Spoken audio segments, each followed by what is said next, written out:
ദൈവത്തിൻ്റെ അതിപരിശുദ്ധമായ നാമം മഹത്വപ്പെടുമാറാകട്ടെ. GF good news day Christian ചാനലിലേക്ക് എല്ലാവർക്കും യേശുക്രിസ്തുവിൻ്റെ നാമത്തിലുള്ള സ്നേഹവന്ദനത്തെ അറിയിക്കട്ടെ. ഈ വീഡിയോ നിങ്ങൾ ആദ്യമായിട്ടാണ് കാണുന്നതെങ്കിൽ ഈ ചാനൽ സബ്സ്ക്രൈബ് ചെയ്യുക, മറ്റുള്ളവരിലേക്ക് ഈ വീഡിയോ ഷെയർ ചെയ്യുക. ഇന്ന് നാം ചിന്തിക്കാൻ പോകുന്ന ദൈവത്തിൻ്റെ വചനം യെശയ്യാപ്രവചനം 40-ാം അധ്യായത്തിൻ്റെ 31-ാമത്തെ വാക്യമാണ്. എങ്കിലും യഹോവയെ കാത്തിരിക്കുന്നവർ ശക്തിയെ പുതുക്കും, അവർ കഴുകന്മാരെ പോലെ ചിറകടിച്ചുയരും, അവർ ക്ഷീണിച്ചു പോകാതെ നടക്കുകയും ഓടുകയും ചെയ്യും എന്ന് തിരുവെഴുത്ത് നമ്മെ പഠിപ്പിക്കുന്നു. കാത്തിരിക്കുക എന്നുള്ളത് മനുഷ്യന് ഭയങ്കര അലോസരമായിട്ടുള്ള ഒരു കാര്യമാണ് എന്ന് നമുക്ക് ഈ തലമുറയിൽ പ്രത്യേകിച്ച് കാണുവാനായിട്ട് സാധിക്കും.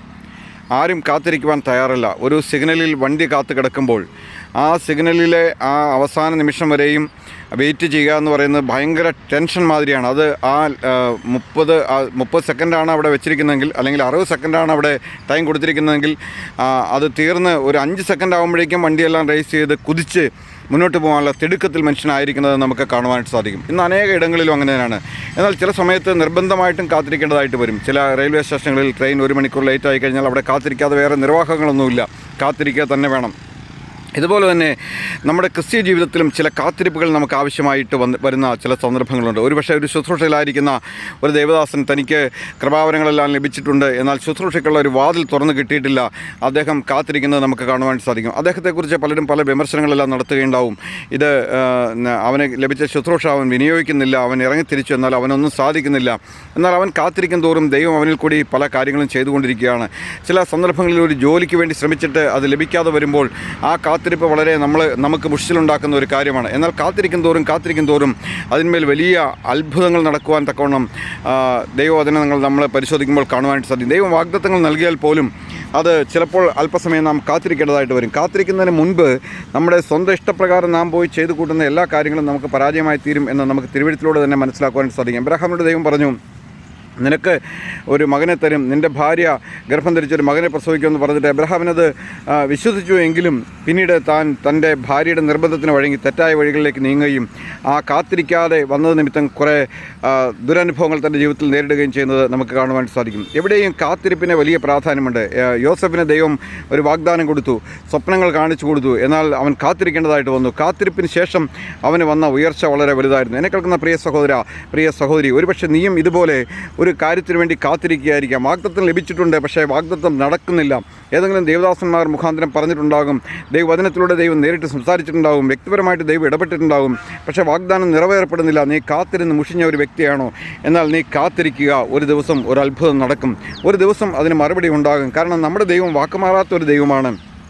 നമുക്കറിയാം, അനേക ആളുകൾ നമ്മളെ വിഡ്ഢി എന്ന് വിളിച്ചേക്കാം, അവനൊരു മണ്ടനാണ് എന്ന് പറഞ്ഞേക്കാം. കാരണം നാം കാത്തിരിക്കുകയാണ് ദൈവത്തിൻ്റെ സമയത്തിന് വേണ്ടി, ദൈവത്തിൻ്റെ ഹിതത്തിന് വേണ്ടി.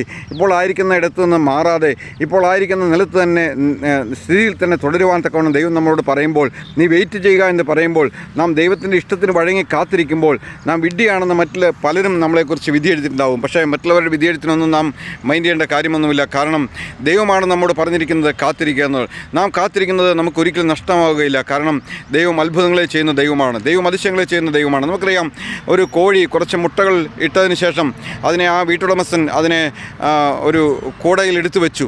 അതിനുശേഷം ആ കോഴി മുട്ടയിട്ട് തീർന്നതിന് ശേഷം ആ കോഴി ആ മുട്ടയുടെ മുകളിൽ കയറി ഇരിക്കുവാനായിട്ട് തുടങ്ങി. ആ കോഴിക്കറിയാം ഈ മുട്ടയിൽ നിന്ന് ചില കുഞ്ഞുങ്ങൾ പുറത്തു വരുമെന്ന്. എന്നാൽ ഒരു യാതൊരുവിധ പരിജ്ഞാനമില്ലാത്ത ഒരു കുടുംബജീവിതം ആരംഭിച്ച ഒരു വ്യക്തികളാണ് എങ്കിൽ ഒരുപക്ഷെ അവരൊരു 6-7 ദിവസം നോക്കിയിരുന്നിട്ട് അതിൽ കുഞ്ഞുങ്ങളൊന്നും വരാതിരിക്കുമ്പോൾ അവർ ആ കോഴിയെ ആ മുട്ടയുടെ മുകളിൽ നിന്ന് പറത്തുവിടും. അവരെ എണിച്ചു പോകാൻ പറത്തുവിടും. കാരണം കുഞ്ഞൊന്നും പുറത്ത് വരുന്നില്ല, അവർക്ക് അതിൻ്റെ സമയമോ ഡേറ്റോ ഒന്നും അറിയില്ല. അങ്ങനെ പറത്ത് വിട്ടാലും ആ കോഴി എന്ത് ചെയ്യും? കോഴി തിരികെ വന്ന് അവരുടെ ആ കൂട്ടിൽ ആ മുട്ടയുടെ മുകളിൽ കയറിയിരിക്കുന്നത് നമുക്ക് കാണാൻ സാധിക്കും. ആ കോഴിക്കറിയാം, എൻ്റെ ഈ കാത്തിരിപ്പ് വെറുതെ ആകില്ല.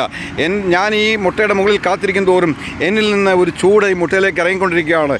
ആ ചൂട് ഇറങ്ങും തോറും ഇതിൽ നിന്ന് ഒരു ജീവൻ പുറത്തേക്ക് വരികയാണ്. എന്നെ കേൾക്കുന്ന പ്രിയ സഹോദര, പ്രിയ സഹോദരി, നീ ഇങ്ങനെ കാത്തിരിക്കുന്ന സമയത്ത് ദൈവം നിന്നെ അനേക കാര്യങ്ങൾ പഠിപ്പിച്ചുകൊണ്ടിരിക്കുകയാണ്.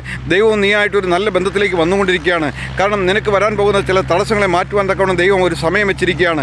നീ എടുത്തു ചാടി ഏതെങ്കിലും കാര്യത്തിലേക്ക് ചെന്ന് ചാടി വീണ് കഴിഞ്ഞാൽ ഒരുപക്ഷെ അത് പല തടസ്സങ്ങൾക്ക് കാരണമായി തീർന്നേക്കാം. അതുകൊണ്ട് കാത്തിരിപ്പ് ഒരിക്കലും നഷ്ടമല്ല. കോഴി അവർ വീണ്ടും ഓടിച്ചു വിട്ടെങ്കിലും കോഴി വീണ്ടും ആ മുട്ടയുടെ മുകളിൽ വന്ന് കയറിയിരിക്കുന്നത് നമുക്ക് കാണാൻ സാധിക്കും. കാരണം ആ കോഴിക്കറിയാം ചില ദിവസങ്ങൾ കഴിയും, ഒരു 20-21 ദിവസമൊക്കെ ആകുമ്പോഴേക്കും അതിൽ നിന്ന് കുഞ്ഞുങ്ങൾ പുറത്തു വരുമെന്ന് കോഴിക്ക് അറിയാം. കോഴി അതിൻ്റെ മേൽ പൊരുന്നിരിക്കുന്ന സമയത്തെല്ലാം ആ കോഴിയിൽ നിന്ന് പുറപ്പെടുന്നതായിട്ടുള്ള ആ ചൂട് നിമിത്തം അതിനകത്തൊരു ജീവൻ അത് പുറത്തേക്ക് വന്നുകൊണ്ടിരിക്കുകയാണ്. എന്നെ കേൾക്കുന്ന സഹോദര സഹോദരി, അതിലുപരി നീ ഇങ്ങനെ കാത്തിരിക്കുമ്പോൾ നിനക്ക് ജീവിതത്തിൽ മറ്റുള്ളവർ മണ്ടന്മാരെന്നോ പൊട്ടന്മാരെന്നോ ദുഷ്ടന്മാരെന്നോ ചതിയന്മാരെന്നോ വഞ്ചകന്മാരെന്നോ അല്ലെങ്കിൽ ഒരു മൈൻഡില്ലാത്ത രീതിയിൽ നിന്നോട് സംസാരിച്ചാലും നീ അതൊന്നും അത് കണക്കിലെടുക്കേണ്ട കാര്യമില്ല. കാരണം ദൈവം പറഞ്ഞ സമയത്ത് ദൈവം നിനക്ക് അത്ഭുതങ്ങൾ നടത്തുകയും നിന്നെ ദൈവം വെളിയിൽ കൊണ്ടുവരികയും ചെയ്തു. നിനക്ക് അനേക കൃപാവരങ്ങൾ നൽകുന്ന നിൻ്റെ ശുശ്രൂഷകളെ വെളിപ്പെടുത്തുന്ന ഒരു ദിവസമുണ്ട്. അതുകൊണ്ട് നീ ഇന്ന് നിരാശപ്പെട്ടിരിക്കുന്ന ഒരു വ്യക്തിയാണെങ്കിൽ നീ നിരാശപ്പെടേണ്ട കാര്യമില്ല. നിന്നെക്കുറിച്ച് ആളുകൾ എന്തും വിധിക്കട്ടെ, നിന്നെ അറിയുന്ന ഒരു ദൈവമുണ്ട്. നീ അവൻ്റെ സന്നിധിയിൽ ഇരിക്കുന്ന കാത്തിരിപ്പൊന്നും വ്യർത്ഥമാവുകയില്ല. കാരണം അവൻ നിന്നെ അധികം ശുശ്രൂഷകൾ തന്ന്, അധികം ബലം തന്ന്, അധികം കൃപാവരങ്ങൾ തന്ന് നിന്നെ വെളിയിലേക്ക് കൊണ്ടുവരും. ഇന്ന് ഈ വചന കേൾവി അതിന് മുഖാന്തരമായി തീരട്ടെ. കർത്താവിൻ്റെ വലിയ നാമം ഇന്നും എന്നേക്കും വാഴ്ത്തപ്പെടുമാറാകണം. നമുക്ക് പ്രാർത്ഥിക്കാം. ഞങ്ങളുടെ സ്വർഗീയ നല്ല പിതാവായ ദൈവമേ, ഈ അനുഗ്രഹീതമായ നല്ല ദിവസമായിട്ട് നിങ്ങൾ അങ്ങേ സ്തുതിക്കുന്നു കർത്താവേ. യഹോവയെ കാത്തിരിക്കുന്നവർ ശക്തിയെ പുതുക്കും. കാത്തിരിപ്പ് വളരെ ദുസ്സഹമാണ്. അത് ഞങ്ങൾക്ക് നിരാശ ഉണ്ടാക്കുന്നതാണ്.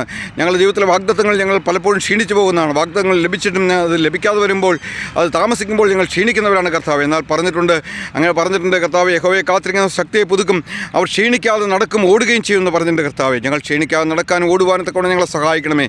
പിശാച് അനേക നിരാശകൾ ഞങ്ങളുടെ ജീവിതത്തിലേക്ക് കൊണ്ടുവരുമ്പോൾ അതിനെല്ലാം അതിജീവിക്കുവാൻ തക്കവണ്ണം ദൈവകൃപ ഞങ്ങൾക്ക് നൽകണമേ കർത്താവ്. ഇന്ന് വചനം കേട്ട മക്കളൊക്കെ അനുഗ്രഹിക്കണം. വിശേഷിക്കാം ഈ ചാനൽ സബ്സ്ക്രൈബ് ചെയ്തിരിക്കുന്ന ഓരോരുത്തർക്കായിട്ടും പ്രാർത്ഥിക്കുന്നു കർത്താവേ. അവരെല്ലാം അവിടെ നിന്ന് അനുഗ്രഹിക്കണം. ഞങ്ങളുടെ നാമത്തെ അവിടെ നിന്ന് മഹത്വപ്പെടുത്തിക്കൊള്ളുമാണെന്ന് പ്രാർത്ഥിക്കുന്നു. അവിടെ നിന്ന് അങ്ങനെ ചെയ്യാൻ പോകുന്നതിനായിട്ട് സ്തോത്രം. മഹത്വമെടുത്തായിട്ട് എല്ലാ അടിയങ്ങൾക്ക് വേണ്ടി ജീവൻ വെച്ച ഞങ്ങളുടെ രക്ഷിതാവും കർത്താവുമായ യേശു ക്രിസ്തുവിൻ്റെ പരിശുദ്ധമായ നാമത്തിൽ തന്നെ ആമേൻ, ആമേൻ.